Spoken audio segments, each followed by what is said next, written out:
It's your boy Mike, welcome back to another Dragon Ball Gekishin Squadra video. Stevo, who is another member of the Gekishin Squadra community that I think you guys should check out by the way, went ahead and asked the development team a couple of questions, but let's just go ahead and just read the tweet. So, at Battle Hour, Stevo said, coming back to this, I can confirm some things. Number one is game chat or text chat is never going to be a thing for obvious reasons.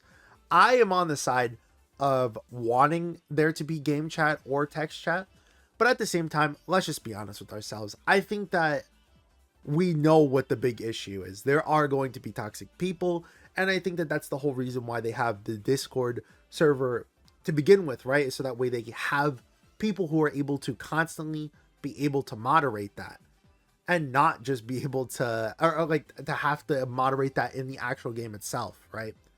It's sad, but it's understandable.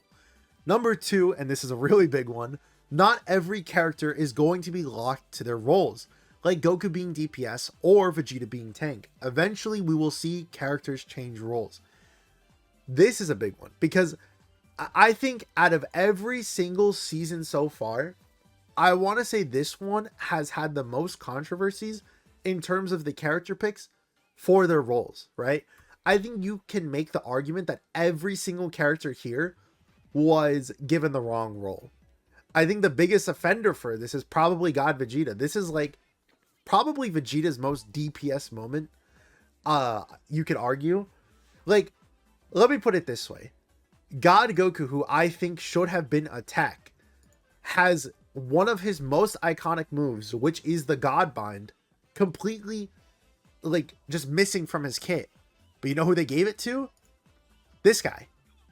What dude, like, how does that make sense? How did they take God Goku's move and give it to this guy instead? It just doesn't, it doesn't really make a lot of sense, to just put it simply, right?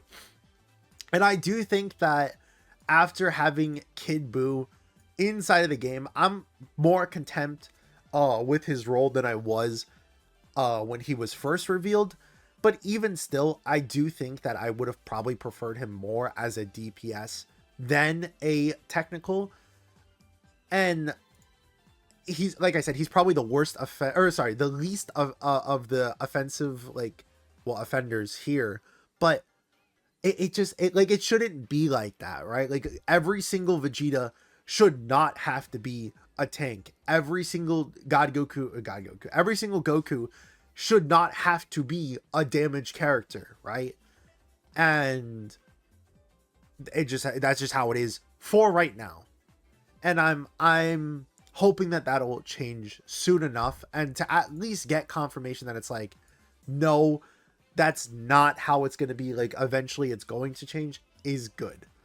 The one and only thing I will say though is that it doesn't look like it's going to be right now, because Stevo clarifies here, let's hope he's not in the first batch of characters, because he said that the first batch of characters are going to be role locked.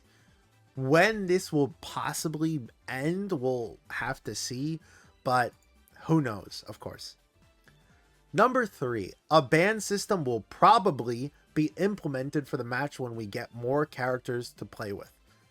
I think they're already going out of their way to test the idea. Like, if we go ahead and see the Squadra Blast World Cup finale, for example, right? Or the finals. We can see here that they already are toying with the idea of having it where there are going to be ban rules. Just for this first battle, for example, both teams will simultaneously select one hero that neither team will be able to use. If both teams ban the same hero, only that hero will become unusable. Example, if Team A bans Super Vegito and Team B bans Full Power Bojack, both teams will be unable to use both characters in Battle 1. So, clearly they know that people want things to be banned. And this is really good because when there are clear and cut cases of, like, some of these heroes just being disgustingly broken and not really providing a lot of variety for that role, it's a good like safety measure or a safety net, I guess you could say, right? So like God Vegeta, for example, right? God Vegeta comes out and the rest of the tanks kind of feel smaller compared to him. Well, if God Vegeta's out, now Super Saiyan 4 Vegeta is a decent option. Bardock is still a decent option. You could have Cooler. You could have Caulifla. Like, you'll have all four of these characters be able to be chosen because of the fact that every single one of them has been adjusted and has gone past that, like, initial release phase, you can say, right? The same thing for technicals. Kid Buu kind of feels pretty dominant right now. I wouldn't say that he's as dominant as something like Ultimate Gohan on release, but he does still feel like if you play him right, he can be the best technical. You ban this guy, and it's like Kid Gohan is able to be used, Hit's able to be used, Ultimate Gohan is able to be used, you know? Like, all of these options seem a lot more viable. Damage. I think that everyone can kind of agree that Super Vegito is not only chosen a lot, but he is very, very, very good. You ban something like that, and it allows a lot of these other options that just don't get chosen have that extra ability to be chosen, right? Now, I think that might cause an issue of people just banning the newest character, of course. But hey, maybe don't make the newest character like absurdly, like disgustingly broken on release, and then that won't have to be an issue. This is the only one that makes me shiver. That I wake up in a cold sweat, and I start just panicking thinking about it.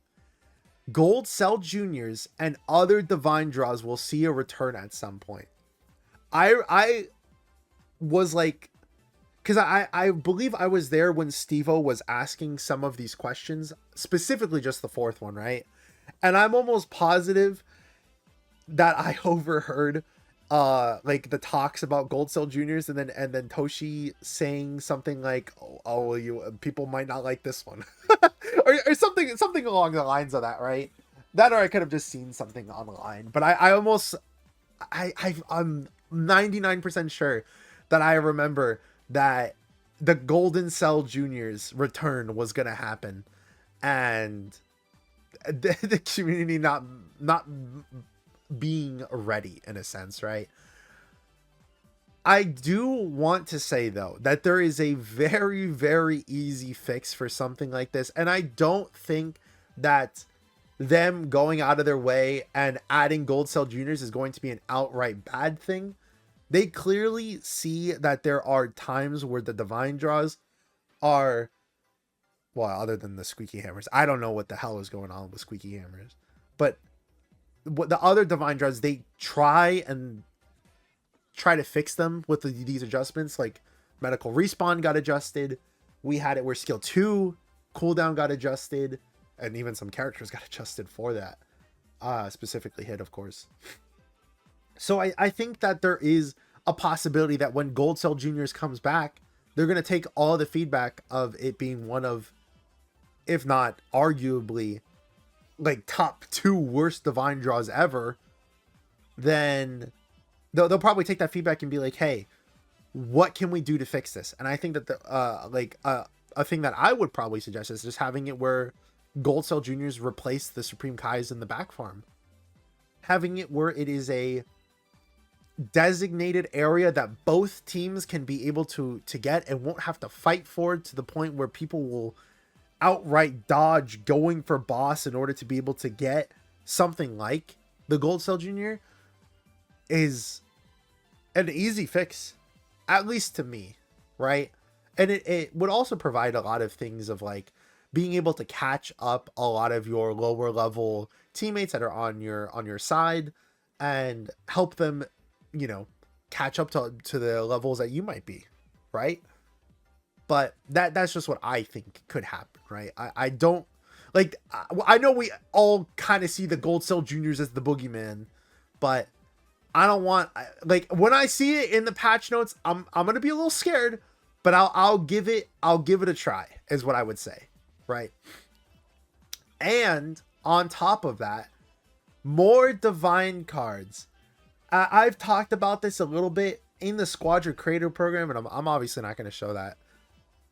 In the Squadra Creator Program, we do have the images for the Divine cards. It's the reason why I use Divine cards so much in the thumbnails of my videos, is because they give the assets of it. But on top of that, they do clarify in the message. It says these are the current Divine draws. If there are more that are added in the future, this list will be updated. So to get even more confirmation that yes, Divine draws are even inside of the works, and they're talking about it to people at Battle Hour, that's pretty nice to hear, right? So in conclusion, we have it where game and text chat is not going to be added. I think, again, that's completely fine. Not every character is going to be locked to the roles. It's a very big thing to see. I think like Manatos was talking about it, like Beast Gohan being dropped and not having to be technical, Orange Piccolo dropping and not having to be a DPS, and what was it, like MUI Goku dropping and not having to be DPS as well, and being able to be something like technical as well. Like, all of those are really nice to see that that they are putting this into consideration.